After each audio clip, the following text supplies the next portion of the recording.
ताज्या बातम्यांसाठी ABP माझाला subscribe करा आणि बेल आयकॉन प्रेस करा। भारत आणि चीन सीमेवर लडाखमधल्या गलवान खोऱ्यामध्ये दोन्ही देशाच्या सैन्यात झटापट झाली आणि या झटापटीत भारताचा एक अधिकारी आणि 2 जवान शहीद झालेले आहेत, तर चीनचेही काही जवान मारले गेल्याची माहिती सूत्रांच्या हवाल्याने मिळते। या घटनेनंतर संरक्षण मंत्री राजनाथ सिंह यांनी तातडीने बैठक बोलावली आहे, ज्यामध्ये chief of defence staff general Bipin Rawat, परराष्ट्र मंत्री एस जयशंकर आणि लष्कर प्रमुख जनरल मनोज नरवणे हे सहभागी झालेले होते। तसंच संरक्षण मंत्री राजनाथ सिंह आणि पंतप्रधान मोदी यांचीही थोड्याच वेळात बैठक होण्याची शक्यता आहे। प्रशांत कदम या संदर्भात आपल्याला अधिक माहिती देत आहेत। प्रशांत, दिल्लीमध्ये काय घडामोडी घडतात या सगळ्याच्या पार्श्वभूमीवर?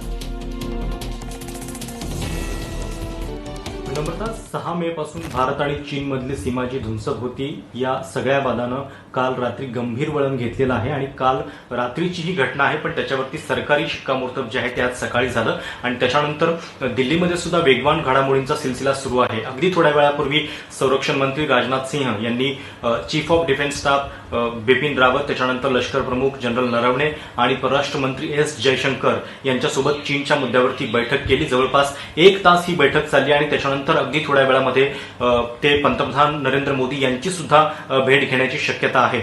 साहजिकच या घटनेचं गांभीर्य खूप मोठं आहे, कारण जवळपास 5 दशकानंतर अशा पद्धतीनं भारत आणि चीन या 2 देशांच्या सीमेवरती अशा पद्धतीने भारतीय जवानांचा मृत्यू होण्याची घटना घडलेली आहे। हे सांगितलं जातंय की याच्यामध्ये कुठलाही गोळीबार झालेला नाहीये, हिंसक झटापट दोन्ही बाजूंनी झालेली आहे, पण साहजिक आहे की याच्यातून काही गंभीर प्रश्न उपस्थित होत आहेत, कारण कमांडिंग ऑफिसर आपले या सगळ्या घटनेमध्ये शहीद झालेले आहेत आणि 2 जवान शहीद झालेले आहेत। दुसरीकडे चीनमधून सुद्धा काही वक्तव्य येत आहेत। चीनच्या परराष्ट्र मंत्र्यांनी अगदी थोड्या वेळापूर्वी वक्तव्य केले की चर्चेच्या माध्यमातून, शांततेच्या माध्यमातून हा प्रश्न जो आहे तो आम्ही सोडवू। त्याच्यामुळं हे सुद्धा एक थोडंसं डिफेन्सिव्ह स्टेटमेंट म्हणावं लागेल, पण साहजिक आहे की आता जर इतक्या मोठ्या प्रमाणामध्ये ही गंभीर घटना घडली असेल तर भारताचा प्रतिसाद त्या संदर्भात नेमका काय येतोय हे पाहणं महत्वाचं असेल। आजच पंतप्रधान 3 वाजता सर्व राज्याच्या मुख्यमंत्र्यांसोबत चर्चा करणार होते, मात्र त्याच्या आधी राजनाथ सिंह त्यांना भेटतायत आणि त्याच्यामुळे त्याच्यानंतर भारताचं या संदर्भातलं काही अजून अधिकृत वक्तव्य येतं का, संरक्षण मंत्रालयाकडून सुद्धा पत्रकार परिषद होणार आहे असं कळतंय। त्याच्यामध्ये नेमकी काय बाजू मांडली जाते हे पाहणं महत्वाचं असेल। पण काल रात्रीची जी घटना घडली त्याच्यानंतर भारत आणि चीनमध्ये सगळं काही आलबेल नाहीये आणि जो वाद आहे तो अजूनही पूर्णपणे शांत झालेला नाहीये, हे मात्र याच्यातून अधोरेखित होताना दिसतंय। प्रशांत, तुम्ही राहाच आपल्यासोबत। आणखीन एका बातमीचे अपडेट्स घ्यायचे आणि ज्याचा आता प्रशांतने उल्लेख केला, त्या भारत चीन वादावरती चीनच्या परराष्ट्र मंत्र्यांचं स्टेटमेंट आलेलं आहे। या वादावर चर्चेतून तोडगा काढू आणि सीमारेषेवर शांतता प्रस्थापित करू असं विधान चीनचे परराष्ट्र मंत्री वांग यी यांनी केलेलं आहे। शिवाय भारतीय जवानांनी काल सीमारेषा ओलांडून 2 वेळा हल्ला केलेला होता आणि त्यामुळेच आज हिंसक झटापट झाल्याचं त्यांनी म्हटलेलं आहे। त्यांनी भारताला पुन्हा एकदा अधिकारी स्तरावरच्या बैठकीसाठी सुद्धा निमंत्रण दिलेलं आहे। पुन्हा एकदा प्रशांत कदम यांच्याकडे जाऊया। प्रशांत, वांग यी जे चीनचे परराष्ट्र मंत्री आहेत त्यांचा असा दावा आहे की भारतीय सैनिकांनी काल रात्रभरात 2दा हल्ला केला होता आणि त्याच्या प्रत्युत्तरादाखल चीनने जी काही हालचाल केलेली आहे त्यामध्ये हे भारताचे जवान शहीद झालेले आहेत। याबद्दल काय दिल्लीच्या वर्तुळात चर्चा आहे सध्या, याबद्दल काय? नम्रता, ग्लोबल टाइम्स हे चीनचं मुखपत्र आहे आणि या मुखपत्रामध्ये चीनच्या परराष्ट्र मंत्र्यांचं हे वक्तव्य आलेलं आहे, ज्याच्यामध्ये त्यांनी चीनची बाजू जी आहे ती या संदर्भातली स्पष्ट केलेली आहे।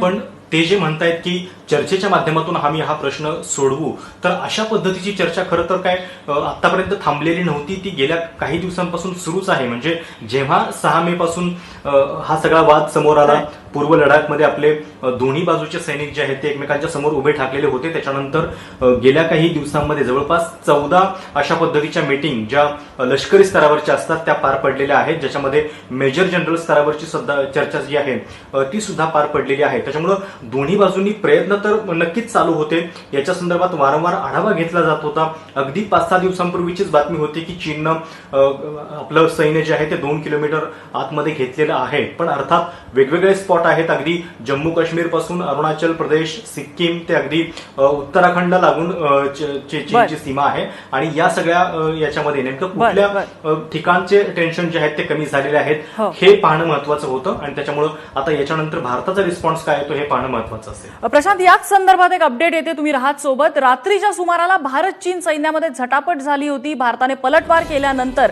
चीनकडून ही बैठकीची मागणी झालेली आहे। सकाळी 7:30 वाजता दोन्ही देशाच्या अधिकाऱ्यांमध्ये बैठक झाल्याची माहिती मिळते. संदीप रामदासी आपल्याला अधिक माहिती देत आहेत. संदीप, आत्तापर्यंत चीनच्या कुठल्याही परराष्ट्र मंत्र्याच्या स्पोक्समन म्हणूया प्रवक्त्यानं आत्तापर्यंत त्याच्याबद्दल कुठलंही स्टेटमेंट दिलेलं नव्हतं. मात्र ग्लोबल टाइम्स याचा उल्लेख प्रशांतनं केला. त्यांच्याकडे दिलेल्या माहितीनुसार परराष्ट्र मंत्रालयाच्या प्रवक्त्यांनी सांगितलेलं आहे की भारताचे सैनिक हे प्रत्यक्ष नियंत्रण रेषा ओलांडून 2 वेळा आमच्या हद्दीत आले आणि मग त्यावेळेस झालेल्या या हिंसक झटापटीमध्ये झटापट झाली एवढंच त्यांनी सांगितलेलं आहे. त्यांना प्रश्न विचारला गेला होता की 3 जवान भारताचे शहीद झालेले आहेत या पूर्ण झटापटीमध्ये, त्याच्याबद्दल तुम्ही काय सांगाल? त्यावेळेस बोलताना या प्रवक्त्यांनी हे उत्तर दिलेलं आहे. त्यांनी सगळा दोष हा भारतावर ढकलायचा प्रयत्न केलेला आहे आणि आत्ता आपल्याकडनं भारताकडनं ज्या अधिकृतपणे काय सांगितलं जातं आहे, चर्चेच्या कुठल्या फेऱ्या होणार आहेत आणि चीनला नेमका कसा उत्तर दिलं जातं ते आता बघावं लागणार आहे आपल्याला. सगळ्यात महत्त्वाचं म्हणजे पहिल्यांदा जे स्टेटमेंट काढलेलं होतं आपल्या लष्कराकडनं त्याच्यामध्ये सांगितलं होतं, त्याच्यात थोडासा बदल करून 2-3 शब्द त्याच्यामध्ये ॲड केले गेले आणि असं सांगितलं गेलं की दोन्ही बाजूला ही हानी क्षती ही झालेली आहे. आपले जवान मारले गेलेले आहेत. ते कदाचित त्याचा अर्थ असा होतो की चीनच्या बाजूचे पण काही सैनिक हे मारले गेले असण्याची शक्यता आहे. त्याच्याबद्दल कदाचित आपल्याला अधिकृतपणे थोड्याच वेळात सांगितलं जाईल. संदीप, धन्यवाद या माहितीबद्दल. तर भारत आणि चीन सीमेवरचा तणाव वाढलेला आहे. भारतानं पलटवार काल केला. काल चीन आणि भारत दोन्ही सैन्यांमध्ये झटापट झाली. भारताने पलटवार केल्यानंतर चीनकडून चर्चेची भाषा आलेली आहे. भारत चीन वादावर आम्ही चर्चेतून तोडगा काढू असं त्यानंतर चीनच्या परराष्ट्र मंत्र्यांचंही स्टेटमेंट आलेलं आहे. वांग यी जे चीनचे परराष्ट्र मंत्री आहेत त्यांनी या संपूर्ण प्रकारानंतर चर्चेचं निमंत्रण भारताला दिलेलं आहे. आज सकाळी 7:30 वाजता भारत चीन अधिकाऱ्यांमध्ये चर्चा झाल्याची सुद्धा माहिती मिळते.